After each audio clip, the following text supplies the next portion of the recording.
नमस्कार दोस्तों, कैसे हैं आप। मैं पोखरना बामणिया आप सबका आप ही के YouTube channel Bamaniya biology and news पर हार्दिक स्वागत और अभिनंदन करता हूं।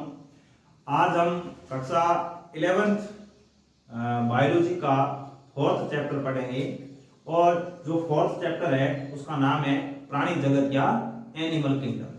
देखिए, इससे पहले हमने 3 चैप्टर के बारे में बात की थी। ये सभी चैप्टर है वो जीवों के क्लासिफिकेशन से संबंधित है या जीवों के वर्गीकरण से संबंधित है। तो हमने इससे पहले बात की थी पंच जगत प्रणाली के बारे में। समस्त जीवों को 5 जगत में बांटा गया है और जो पंच जगत प्रणाली है ये प्रस्तुत करने वाले वैज्ञानिक थे R.H. व्हिटेकर। इन्होंने पृथ्वी के ऊपर पाए जाने वाले समस्त जीवों को कितने जगत में बांट दिया? 5 जगत में बांट दिया। देखिए, सबसे पहले जगत हमने पढ़ा मोनेरा, जिसमें समस्त प्रकार के जीवाणुओं को रखा गया था और ये ऐसा जगत है जो प्रोकैरियोटिक था या इसमें सभी प्रोकैरियोटिक जीव आते हैं। समस्त प्रकार के जीवाणु है वो मोनेरा के अंदर रखे गए थे। नेक्स्ट हमने बात की थी नंबर 2 पे प्रोटिस्टा। प्रोटिस्टा के अंदर ऐसे एक कोशिकीय जीव जो यूकेरियोटिक थे उनको रखा गया था। इसमें हमने यूग्लिना है, ये प्रोटोजोआ, इसके बारे में डिस्कस किया। इसके बाद हमने बात की तीसरा जो जगत है वो है फंजाई या कवक। तो कवक के बारे में हमने बात की। फंजाई है ये मृतोक जीवी होते हैं। काइटिन की कोशिका भित्ति पाई जाती है और इनको 4 भागों में बांटा जाता है। ये हमने कंप्लीट बात कर ली। उसके बाद में हमने प्लांटी जगत के बारे में बात की। प्लांटी जगत है पादप जगत जिसको कहा जाता है। स्वपोषी जो जीव इसमें आते हैं। पृथ्वी के ऊपर जो प्रकाश संश्लेषण की क्रिया के द्वारा अपना भोजन स्वयं बनाने वाले सभी जो जंतु है, जो जीव है, वो उसके अंदर आते हैं, प्लांटी जगत के अंदर आते हैं। नेक्स्ट आज हम बात करेंगे इस क्लास के अंदर प्राणी जगत के बारे में या एनिमल किंगडम। तो एनिमल किंगडम या प्राणी जगत, तो देखिए प्राणी जगत के अंदर सभी जंतुओं को रखा जाता है। इसको एनिमल किंगडम भी कहा जाता है। इसका मतलब यह जो वर्ग है इसमें समस्त जंतुओं को रखा जाता है। समस्त जंतु है वो इस जगत में रखे गए हैं। देखिए, एक कोशिकीय जंतुओं की बात करें तो एक कोशिकीय जंतु तो प्रोटिस्टा के अंदर डाल दिए गए। यहाँ पर जो भी जंतु है वो सभी मल्टी सेलुलर है। कैसे हैं? मल्टी सेलुलर का मतलब बहुकोशिकीय जंतु इसमें रखे गए हैं। इसके अलावा इसके अंदर जो जंतु होते हैं वो सभी यूकेरियोटिक होते हैं। यूकेरियोटिक का मतलब है ऐसे जंतु जिनमें स्पष्ट केंद्र पाया जाता है, स्पष्ट केंद्र झिल्ली पाई जाती है, या हम ये कहें कि सुव्यवस्थित केंद्र पाया जाता है, झिल्लीबद्ध कोशिकाएं पाई जाती हैं। ऐसे सभी जंतु है वो इस जगत के अंदर पाए जाते हैं। इसके अलावा जो प्राणी जगत है या जो प्राणी होते हैं वो हेटेरोट्रोफिक होते हैं, मतलब अपना भोजन स्वयं नहीं बनाते। भोजन के लिए या पोषण पदार्थों के लिए ये दूसरे जीवों के ऊपर निर्भर रहते हैं या उत्पादकों के ऊपर निर्भर रहते हैं, इसलिए ये विषमपोषी होते हैं। इसके अलावा जंतुओं के अंदर जो कोशिका पाई जाती है उसमें कोशिका भित्ति एब्सेंट होती है, कोशिका भित्ति अनुपस्थित होती है, जो कि पादपों का एक विशेष लक्षण था। पादपों के अंदर जो कोशिका भित्ति पाई जाती है वो उसका विशेष लक्षण था, जबकि यहाँ पर जंतुओं के अंदर कोशिका भित्ति का अभाव पाया जाता है।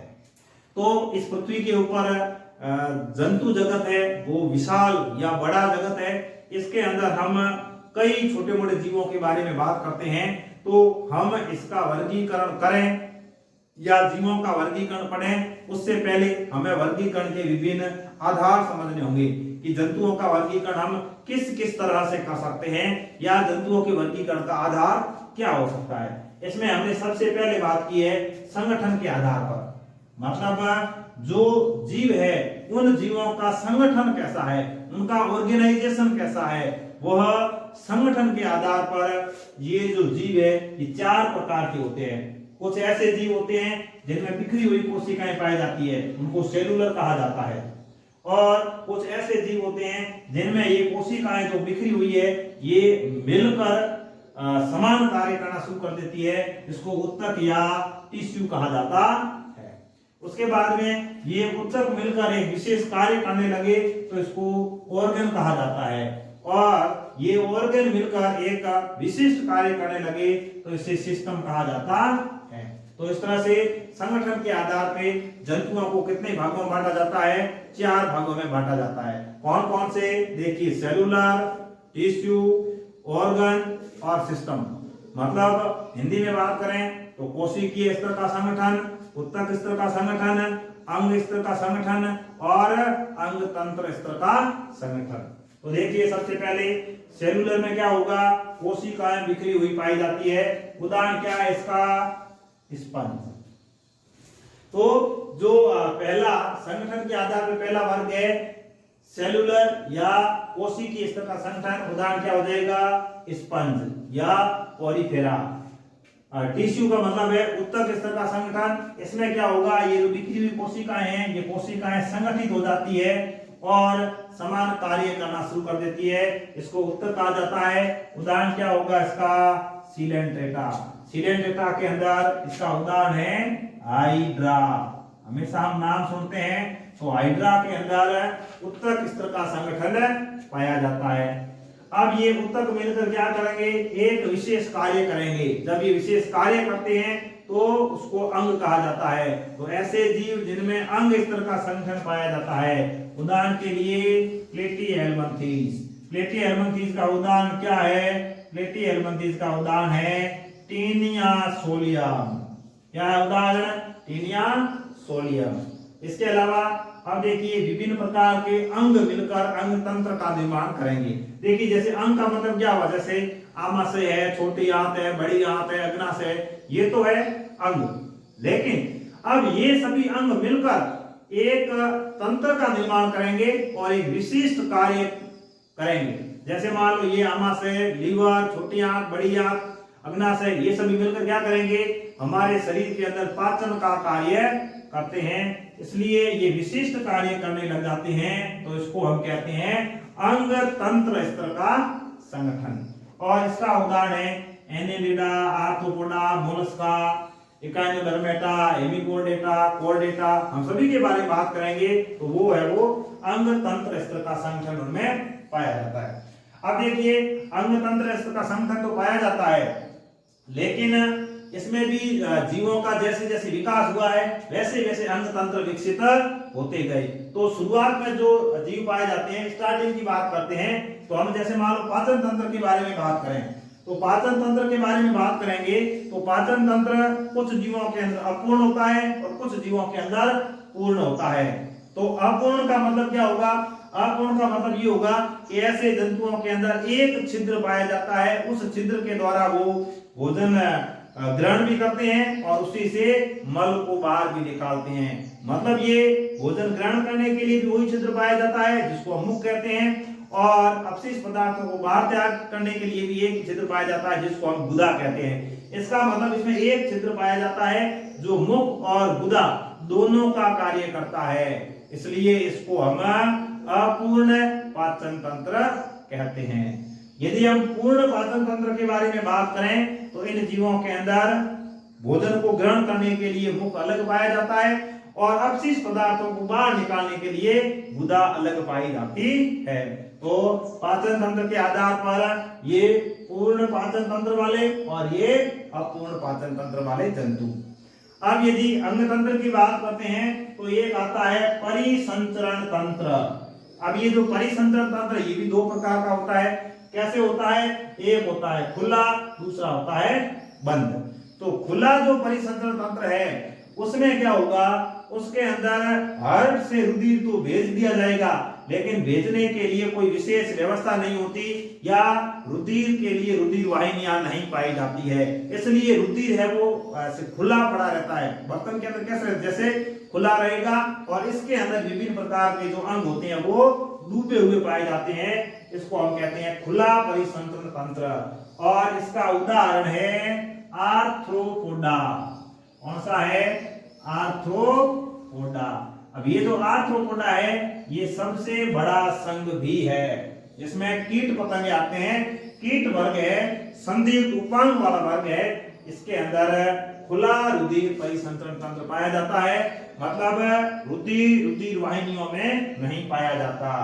और ये बंद प्रकार का है, बंद का मतलब क्या हुआ, ये ऐसा परिसंचरण तंत्र है जिसमें रुधिर है वो रुधिर वाहिनियों में बहता है, रुधिर बाहर नहीं रहता।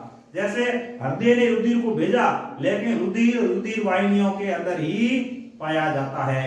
यदि रुधिर रुधिर वाहिनियों के अंदर ही पाया जाता है तो इसको हम कहेंगे बंद परिसंचरण तंत्र। और यदि रुधिर रुधिर वाहिनियों में नहीं बहता है या हम कहें कि इन जीवों के अंदर रुधिर वाहिनियां नहीं पाई जाती तो इसको हम क्या कहेंगे, खुला परिसंचरण तंत्र। सममिति या सिमेट्री, देखिए सममिति या सिमेट्री के आधार पर प्राणियों का जो वर्गीकरण हम करते हैं तो 3 प्रकार की होती है सममिति, या 3 भागों में बांटा जा सकता है। देखिए असममित, अरीय सममित और द्विपार्श्व सममित। सममिति के आधार पर जंतु 3 प्रकार के हो सकते हैं, असममित, अरीय सममित और द्विपार्श्व सममित। इंग्लिश में कहें तो एसिमेट्रिकल, रेडियल सिमेट्री, बाइलेटरल। असममित, अरीय सममित और द्विपार्श्व सममित। तो देखिए असममित का मतलब कोई भी जीव है, कोई भी जीव है उसको किसी भी अक्ष के द्वारा 2 बराबर भागों में नहीं बांटा जा सकता। ऐसे जो जंतु होते हैं उनमें असममिति पाई जाती है या ये असममित होते हैं। उदाहरण के लिए स्पंज, मतलब किसी भी अक्ष के द्वारा इसको 2 बराबर भागों में नहीं बांटा जा सकता। जैसे देखिए ये बोर्ड है, बोर्ड को यदि हम ऐसे काटेंगे 2 बराबर भाग हो सकते हैं, ऐसे काटेंगे तो भी 2 बराबर भाग हो सकते हैं, ऐसे काटेंगे तो भी 2 बराबर भाग हो सकते हैं। मतलब ये सममित है। लेकिन एक ऐसा जीव जिसको आप कहीं से भी काटो 2 बराबर भाग नहीं हो सकते तो इसको हम कहेंगे असममित। उदाहरण स्पंज या पोरीफेरा। नंबर 2 रेडियल या अरीय। अरीय में क्या होगा, किसी भी केंद्रीय अक्ष के द्वारा इसको 2 बराबर भागों में बांटा जा सकता है। जैसे ये बोर्ड की बात होगी, बोर्ड के अंदर देखो कई अक्ष है, इसको आप ऐसे काटोगे तो भी 2 बराबर भाग है, ऐसे काटोगे तो भी 2 बराबर भाग है, उस कॉर्नर से इस कॉर्नर तक काटोगे तो भी 2 बराबर भाग है, और उस कॉर्नर से इस कॉर्नर तक काटोगे तो भी 2 बराबर भागों में बांटा जा सकता है। तो ऐसी जो सममिति होती है इसको अरीय सममिति कहा जाता है। उदाहरण के लिए टीनोफोरा और सीलेंट्रेटा। टीनोफोरा के अंदर आएगा टीनोप्लाना और सीलेंट्रेटा के अंदर आता है हाइड्रा। तो इस तरह से किसी भी केंद्रीय अक्ष के द्वारा इसको 2 बराबर भागों में बांटा जा सकता है। अब द्विपार्श्व सममित। द्विपार्श्व सममित का मतलब है केवल एक अक्ष ऐसा पाया जाता है जिसके द्वारा इस जीव को 2 बराबर भागों में बांटा जा सकता है। जैसे मैं मनुष्य का उदाहरण लेता हूं, मनुष्य के अंदर एक अक्ष पाया जाता है बीच में से। जैसे मान लो यहां से शुरू करें तो एक अक्ष ऐसा है कि उस मनुष्य को 2 बराबर भागों में बांटा जा सकता है। जैसे यहाँ एक अक्ष से काटेंगे, एक आंख इधर, दूसरी इधर, मुंह आधा आधा हो जाएगा। इस तरह से एक फेफड़ा इधर, दूसरा फेफड़ा इधर। इस तरह से जो जीव है उसको केवल एक केंद्रीय अक्ष के द्वारा 2 बराबर भागों में बांटा जा सकता है तो इसको हम कहेंगे द्विपार्श्व सममित। तो इसका उदाहरण है एनेलिडा, आर्थ्रोपोडा और कोरडेटा की बात करें तो कोरडेटा भी इसमें आएगा, जो मनुष्य है वो भी इसके अंदर आएगा। नेक्स्ट बात करते हैं जनन स्तर या जर्म लेयर। अब देखिए जर्म लेयर के आधार पर जंतु 2 प्रकार के हो सकते हैं। कैसे, कुछ ऐसे जंतु होते हैं जिनमें 2 जनन स्तर पाए जाते हैं तो इनको द्विकोरकी या डिप्लोब्लास्टिक कहा जाता है।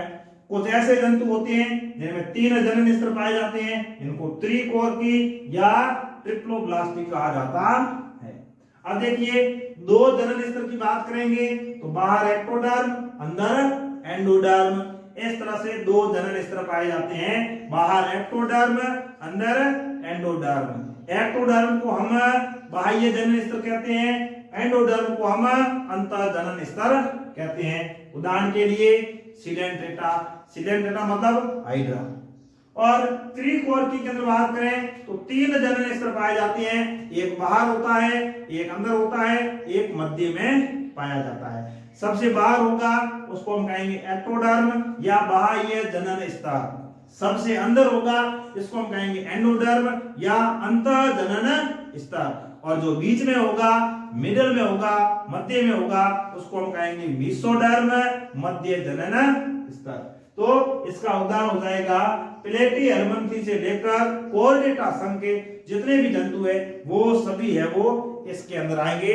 देह गुहा या प्रगुहा की बात करें तो कोई भी सजीव है, कोई भी जीव है, उसकी जो शरीर की भित्ति है वो और केंद्र में जो आहार नाल पाई जाती है, पाचन नाल पाई जाती है, इनके बीच में यदि कोई गुहा पाई जाती है तो उसको हम प्रगुहा या देह गुहा कहते हैं।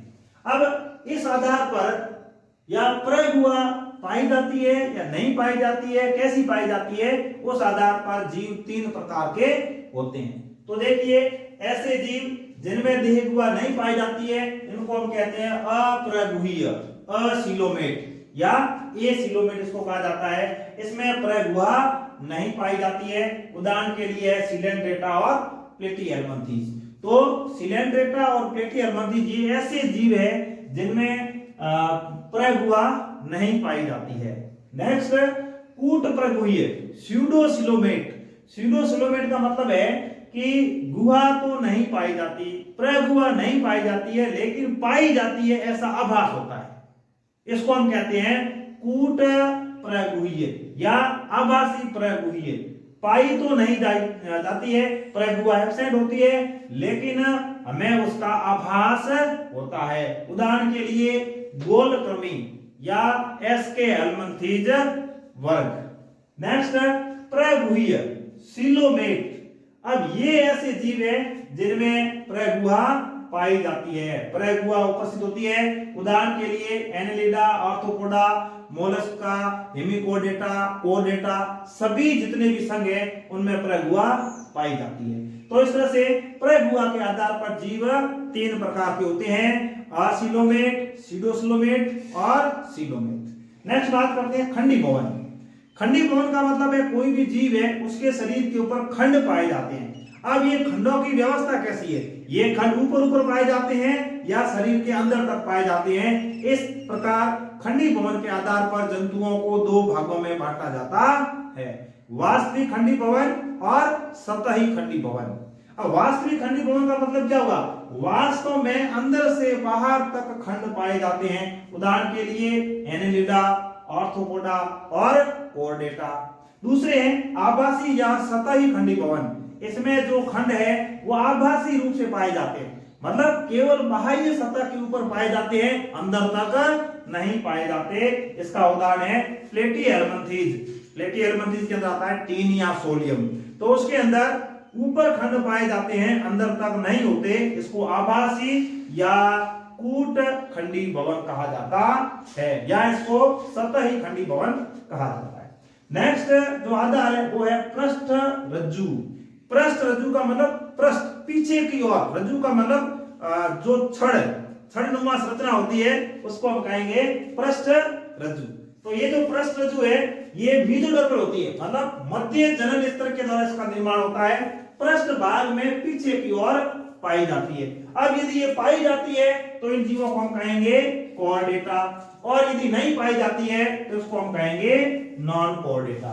हिंदी में बात करें तो जिनमें पाई जाती है उसको हम कोर्डेटा कहेंगे। कोर्डेटा को हम कहते हैं पृष्ठवंशी। क्या कहेंगे, पृष्ठवंशी। और नहीं पाई जाती है तो उसको क्या कहेंगे, अपृष्ठवंशी। तो इस तरह से जो मेसोडर्मल पृष्ठ रज्जु है ये पाई जाती है तो उसको हम कहेंगे पृष्ठवंशी, नहीं पाई जाती है तो अपृष्ठवंशी। इंग्लिश में कहेंगे कोर्डेटा और ये नॉन कोर्डेटा। तो इस तरह से ये हमने विभिन्न प्रकार के जंतुओं के वर्गीकरण के आधार पढ़े, और हमने सबसे लास्ट में जो आधार पढ़ा है उसी आधार पर हम जितने भी जीव इस पृथ्वी के ऊपर है, जितने भी जंतु इस पृथ्वी के ऊपर है, इनको हम 2 भागों में बांट देते हैं। मतलब पृष्ठ भाग में छड़ाकार संरचना जिसको हम हड्डियों की श्रृंखला कहते हैं, जिसको हम रीढ़ की हड्डी भी कहते हैं, यदि ये पाई जाती है तो उसको हम कहेंगे कोर्डेटा, नहीं पाई जाती है तो उसको हम कहेंगे नॉन कोर्डेटा या पृष्ठवंशी और अपृष्ठवंशी। तो इस तरह से हमने जंतुओं के वर्गीकरण के विभिन्न आधार पढ़ने का प्रयास किया। आज की क्लास में बस इतना ही। धन्यवाद।